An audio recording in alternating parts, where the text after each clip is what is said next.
Assalamualaikum warahmatullahi wabarakatuh. Selamat pagi anak-anakku. Bagaimana kabarnya? Sehat? Baik, sebelum pelajaran dimulai, kita berdoa dulu ya. Ayo ketua kelasnya dipimpin doa dulu. Rizal, ayo dipimpin doa.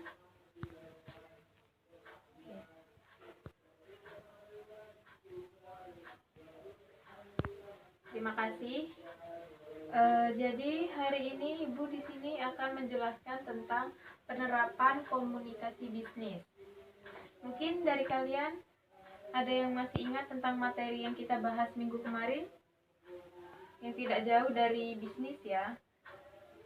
Ada yang ingat? Ya. Silakan. Rina, apa yang kamu ingat bisnis itu apa? Ya, betul. Terima kasih. Jadi, apa tujuan kita belajar penerapan komunikasi bisnis? Agar kalian tahu jenis-jenis komunikasi bisnis, unsur komunikasi bisnis, etika dalam berkomunikasi bisnis, dan yang lain ya. Baik, sekarang Ibu akan menjelaskan tentang penerapan komunikasi bisnis. Jadi, apa itu komunikasi bisnis? Jadi, komunikasi bisnis adalah komunikasi yang mencakup dan digunakan dalam dunia bisnis yang mencakup berbagai bentuk komunikasi dengan tujuan untuk memperoleh profit. Ada yang tahu profit itu apa? Ya, bentar, tentunya. Jadi di sini komunikasi bisnis itu sangatlah penting dalam suatu usaha atau perusahaan, karena dengan kita berkomunikasi yang baik itu biasanya dapat menarik konsumen. Nah, jika konsumen itu tertarik, bisa keuntungan yang kita peroleh itu bisa lumayan atau bisa menunjang usaha yang kita jalani. Selanjutnya di sini Ibu akan membahas tujuan komunikasi bisnis. Tolong ya, jangan rame ya, didengarkan ya yang Ibu bahas hari ini, karena nanti di akhir pelajaran kalian akan Ibu kasih tugas yang jawabannya itu tidak jauh dari materi yang Ibu sampaikan hari ini. Didengarkan ya. Risa di belakang jangan main HP terus ya, ditaruh dulu HP-nya. Dengarkan Ibu dulu ya. Di sini Ibu akan menjelaskan tujuan komunikasi bisnis. Ada yang tahu ada berapa tujuan komunikasi bisnis? Angkat tangannya. Oke, sebutkan nama dan NPM. Ya. Oke, beri aplaus dulu untuk Rina. Terima kasih sudah membantu. Di sini Ibu akan memperjelas ya. Jadi di sini ada 3 tujuan, yakni memberi informasi, yang kedua melakukan persuasi, yang ketiga melakukan kolaborasi.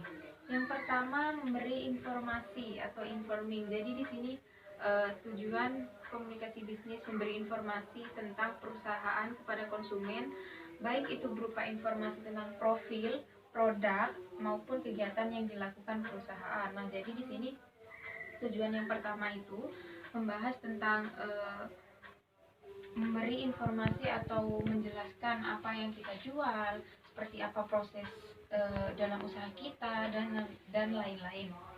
Yang kedua melakukan persuasi atau persuading. Nah, di sini tujuan komunikasi bisnisnya yaitu untuk mempengaruhi dan meyakinkan orang lain. Nah, di sini bagaimana cara kita berkomunikasi atau memasarkan produk kita agar konsumen itu bisa tertarik, gitu.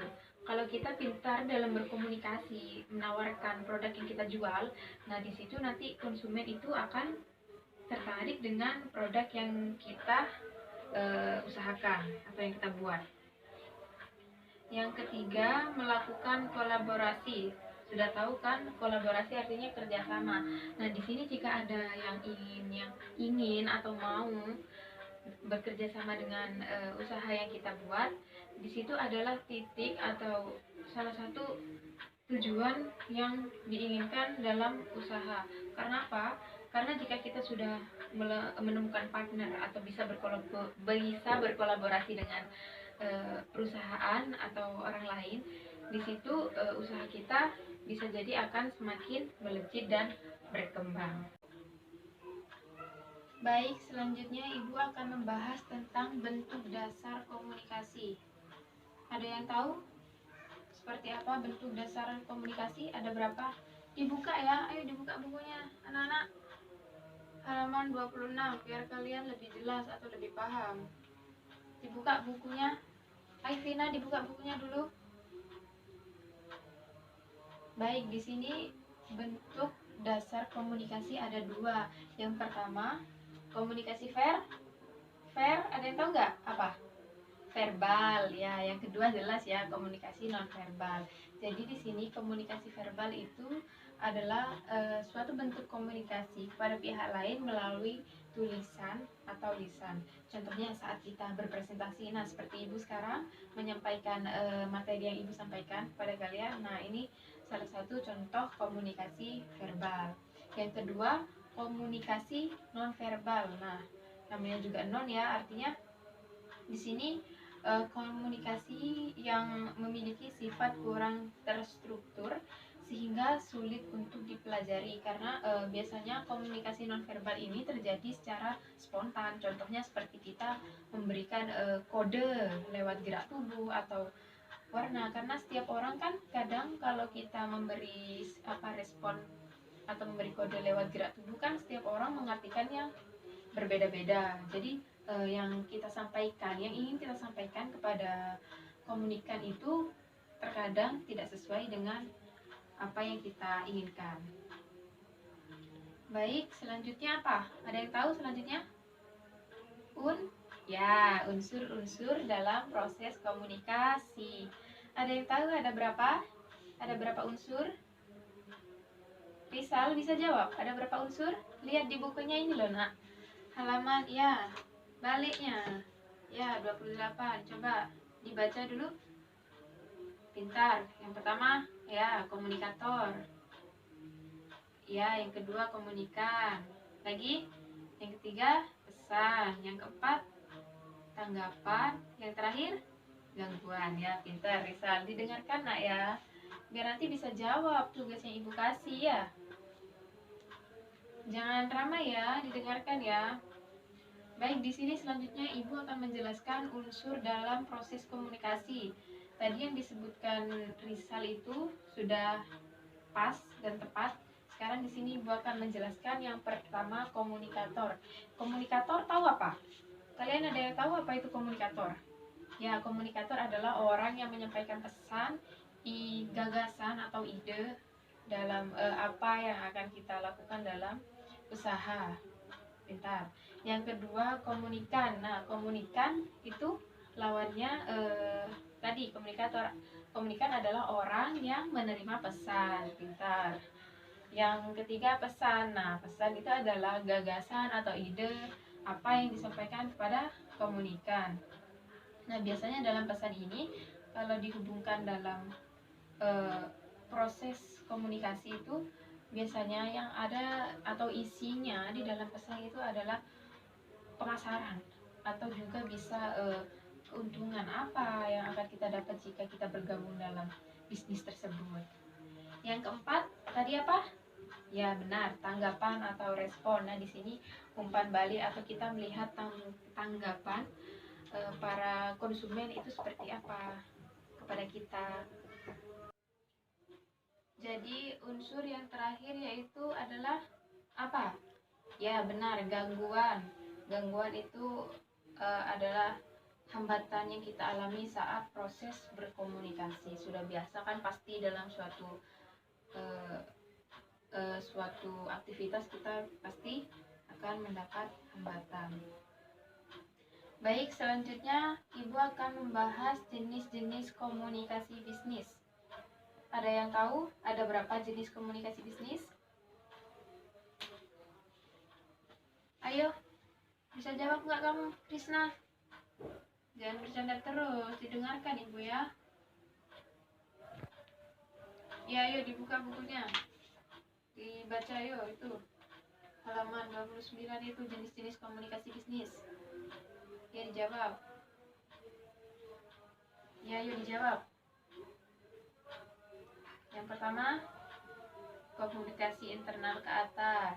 Benar. Yang kedua, komunikasi internal ke bawah. Yang ketiga, komunikasi bisnis internal. Coba internal lateral. Ya, yang terakhir apa? Komunikasi eksternal. Di sini Ibu akan menjelaskan dari yang sudah disebutkan tadi ya, ada 4. Yang pertama, komunikasi internal ke atas. Nah, jadi di sini komunikasi atau informasi yang kita dapat dari bawahan ke manajer. Nah, biasanya komunikasi ini mencakup adanya survei atau umpan balik, formulir atau laporan tentang apapun yang terjadi dalam usaha kita. Yang kedua, komunikasi internal ke bawah. Nah, komunikasi internal ke bawah ini biasanya mengalir dari atasan ke satu atau lebih bawahan. Jadi tidak 2 orang, tapi 2 orang atau lebih kalau yang komunikasi internal ke bawah. Yang ketiga, komunikasi bisnis internal lateral. Nah, biasanya komunikasi ini terjadi saat proses kerja berlangsung, seperti chatting atau pesan yang dikirim lewat email. Nah, biasanya di sini para karyawan itu sering berperan penting karena akan aktif dalam usaha yang dijalankan. Yang terakhir, komunikasi eksternal. Nah, di sini adalah komunikasi yang terjadi dengan, kalau eksternal apa Nana? Ya, benar. Yang terjadi dengan pihak luar, biasanya tentang apa? Prospek atau vendor yang dilakukan oleh suatu badan usaha. Baik, di sini Ibu lanjut ya. Lanjut. Mungkin ada yang ingin bertanya? Sampai sini? Cukup ya? Oke, sekarang Ibu lanjut tentang faktor pendukung dan penghambat komunikasi. Jadi di sini faktor pendukung itu dibagi menjadi 2 bagian. Yang pertama dari segi komunikator, yang kedua dari segi komunikan. Pintar, mulai pintar kalian ya. Yang pertama dari segi komunikator ada berbagai unsur. Yang pertama, kepandaian mengirim pesan. Nah, di sini jika komunikator itu tidak pandai dalam mengirim pesan, biasanya usaha yang didirikan atau yang ingin didirikan itu tidak akan berjalan sesuai dengan proposal yang ada. Yang kedua juga mencakup sifat komunikator. Nah, di sini kalau sifat komunikatornya itu cakap, biasanya komunikasi yang terjadi itu akan berjalan dengan baik. Yang ketiga, pengetahuan komunikator. Nah, di sini kalau pengetahuan si penyampai pesan itu tidak high atau tidak tinggi atau pengalamannya kurang, biasanya apa yang mereka sampaikan itu mereka itu akan banyak berpikir karena pengalaman mereka kurang.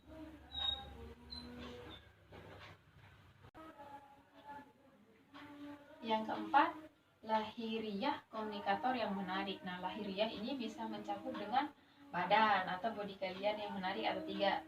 Biasanya kalau yang tinggi, yang cantik itu biasanya akan lebih menarik. Ya, benar kan? Iya, ya seperti Putri, menarik ya. Paling menarik di kelas. Iya, karena putih ya. Kalah Ibu ya. Selanjutnya dari segi komunikan. Nah, dari segi komunikan ini yang pertama, kecakapan berkomunikasi komunikan. Jadi kalau seandainya yang diberi pesan itu pengetahuannya tinggi atau pintar dalam berbicara, biasanya yang komunikator atau si penyampai pesan itu akan terus disanggah. Yang kedua, sikap komunikan. Nah, bagaimana sikap komunikan itu? Apakah dia mau untuk menerima pesan yang komunikator sampaikan atau tidak? Kalau merekanya acuh atau tidak mendengarkan, kan rasanya kita percuma. Yang ketiga, pengetahuan komunikan. Nah, di sini jika pengetahuan komunikan itu rendah, nah di sini komunikan itu akan terus bertanya kepada komunikator tentang usaha atau hal apa yang akan dijalankan ke depan. Yang keempat, keadaan lahiriah komunikan. Jadi jika komunikan di sini, maaf tanda kutip, disabilitas. Nah, kita juga sebagai komunikator, jika kita sebagai komunikator itu harus bisa menyesuaikan dengan keadaan yang ada.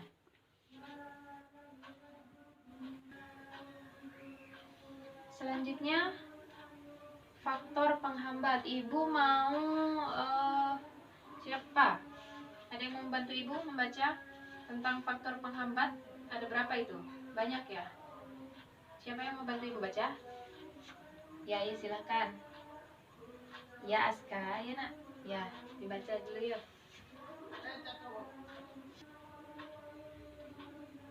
Baik, ayo silahkan Aska bantu Ibu baca ya. Ya, faktor-faktor penghambat itu loh yang ada di halaman 30. Ya, dibaca yuk, didengarkan yang lain ya.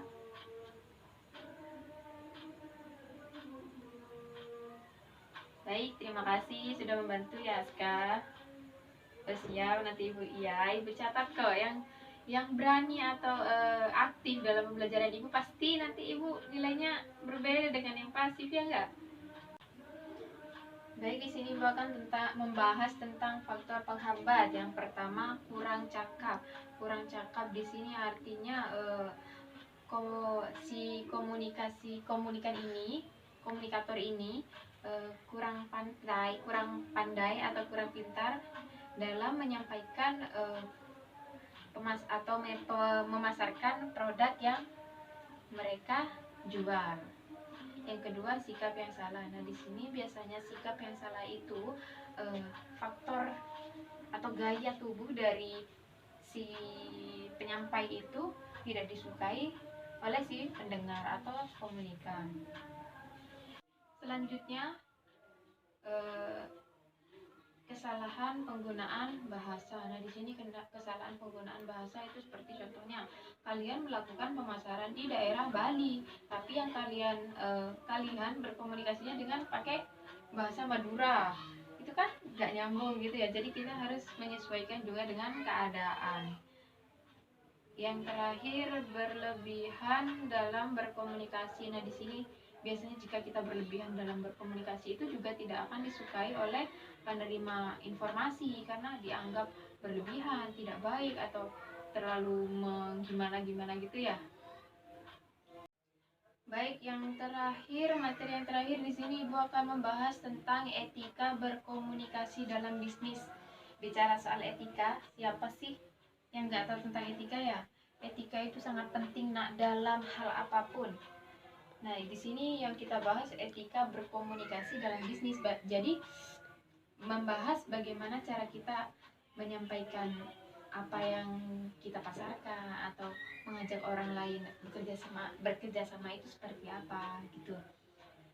Jadi di sini etika komunikasi bisnis merupakan kegiatan untuk berkomunikasi dengan baik sesuai dengan kode etik yang berlaku baik itu di perusahaan maupun di masyarakat. Nah, jika kita memiliki etika yang baik, kita juga bisa berkomunikasi sesuai dengan kode etik yang berlaku. Nah, di situ kita juga bakal mudah untuk mengajak orang lain bekerja sama dalam usaha yang akan kita jalani. Benar. Ya, jika etika kita baik, kita juga bakal dikagumi oleh masyarakat.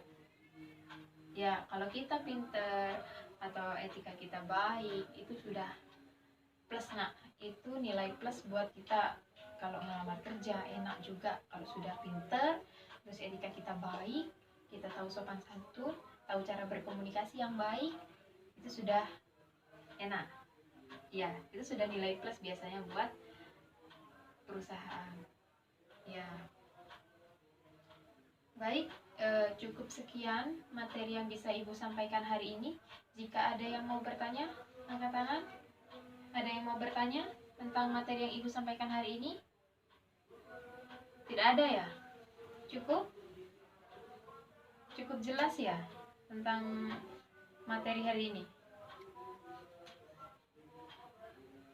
Alhamdulillah cukup jelas ya. Ada yang bisa membantu Ibu atau tahu kesimpulan tentang materi yang kita bahas hari ini seperti apa? Ya, kesimpulan. Silahkan, Radit. Apa kesimpulannya? Ya, ada yang lain? Kesimpulan apa? Ayo. Ya, Novi, ayo. Apa kesimpulannya? Nah, tepat ya. Jadi, Ibu memperjelas saja ya. Jadi di sini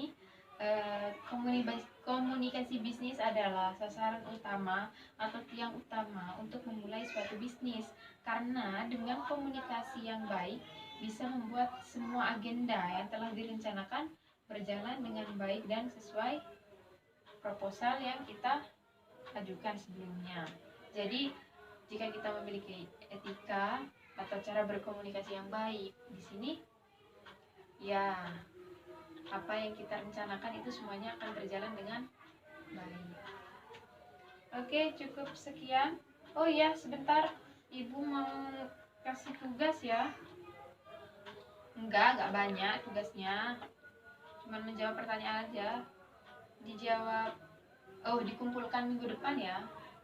Ya, paling lambat minggu depan. Cuman ada 5 pertanyaan ini. Mau di foto apa? Oke ya, nanti Ibu kirim ke ketuanya aja ya. Rahmat menghubungi Ibu ya. Nanti ya, diingetin jangan sampai lupa. Minggu depan terakhir pengumpulan lo ya. Sudah? Tidak ada yang ingin bertanya lagi tentang tugas atau tentang materi? Ibu tutup ya. Oh iya, durasi nak ya. Ya, oke. Baik, cukup sekian materi yang bisa Ibu sampaikan hari ini. Kurang lebihnya mohon maaf. Wassalamualaikum warahmatullahi wabarakatuh.